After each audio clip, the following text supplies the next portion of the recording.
With the growing number of coronavirus cases in the United States alone, how would you react if I presented to you today coughing, with a runny nose, grasping for tissues after every sneeze? Let me tell you, you'd probably frantically reach into your bags for hand sanitizer and your much needed stash of disinfectant wipes after I'm done.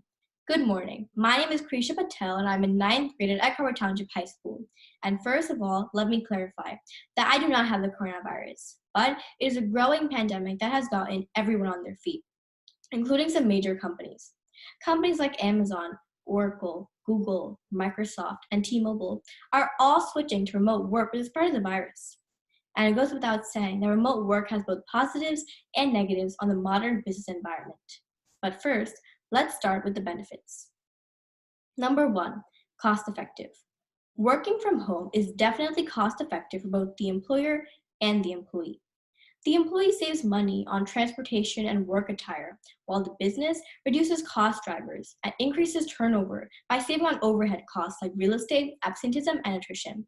Telework Savings Calculator, lauded by such publications as the Washington Post, Harvard Business Review, and Wall Street Journal, calculates that remote work could increase company profits between $500 and $600 billion per year, and save companies between $20,000 and $37,000 per employee per year. That is a lot of money. Looking at the statistics, I designed a 10-question survey and collected data from employees who work at T-Mobile, Oracle, Amazon, and healthcare AtlanticCare. I even interviewed some employees at the AtlanticCare's IT department in southern New Jersey. My survey shows that 87% of employees believe they could reduce costs of remote work, and cost is not the only incentive to consider. Number two, increasing the applicant pool. It is difficult for companies to find dedicated and hardworking employees. Remote work broadens the potential pool of candidates as it opens up jobs not only nationally but globally. It is known to have a 3,000% increase in the number of applications. Yes, you heard me correctly, 3,000%. Remote work grows application rates, provides greater diversity, faster screening processes, and lowers hiring costs for the business. Number three, geographical flexibility and productivity. Employees can work from their desired location instead of a traditional office. A recent Harvard Business Review study of U.S. Patent and Trade Office workers found that their output increased by a whole 4.4% after converting to remote work, which is a much-needed $1.3 billion in the economy. My survey indicated that employees would be way more productive if they work from home as well. And let's be honest, how many employees are actually sick when they call out? Well, flexible working hours can easily reduce suffering attendance rates, especially during those dreaded winter months when employees prefer their cozy beds over the coldness of their office chairs. Geographical flexibility reduces employee absences, saves employers $1,800 per employee in a year, and up to $300 billion per year for companies. Businesses could definitely benefit from these economies of scales. Now that I reviewed the pros, let's address the cons. Number one, not everyone can afford it. Everybody loves lower taxes, and telecommuting would result in exactly the opposite. For example, if you live in New Jersey and work for a company in New York, you'd have to pay greater income taxes. Not to mention, there's always a frightening risk factor for businesses. Accessing online software puts data at risk, especially for healthcare. Companies may have to change their entire IT infrastructure. So remote work is a popular trend right now. It brings cybersecurity challenges that not everyone can afford.